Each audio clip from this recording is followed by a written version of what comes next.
2026 को world cup स्टेजमा देख्दैछौँ फुटबलका सबैभन्दा ठुलो एराका 3 जना लेजेन्डलाई, लियोनेल मेसी, क्रिस्टियानो रोनाल्डो र नेमार।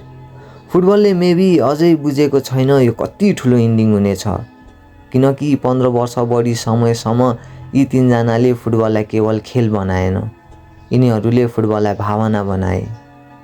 मेसीले फुटबललाई आर्ट बनायो, क्रिस्टियानोले फुटबललाई अब्सेसन बनायो र नेमारले फुटबललाई प्योर म्याजिक बनायो। 3 डिफ्रेन्ट प्लेयर्स, 3 डिफ्रेन्ट स्टाइल्स, तर डोमिनेसन सेम। अनि अब डेस्टिनीले हामीलाई लागि एक लास्ट वर्ल्ड कप लिएर आउँदैछ। मेसीको लास्ट वर्ल्ड कप, क्रिस्टियानोको फाइनल फाइट र नेमारको ब्राजिलसँग लास्ट डान्स। सायद सबैभन्दा दुःखको कुरा यही हो, हामी सधैँ सोच्थ्यौँ यी लेजेन्डहरू कहिले सकिँदैन, तर टाइमले सबै लेजेन्डलाई पनि रोक्छ।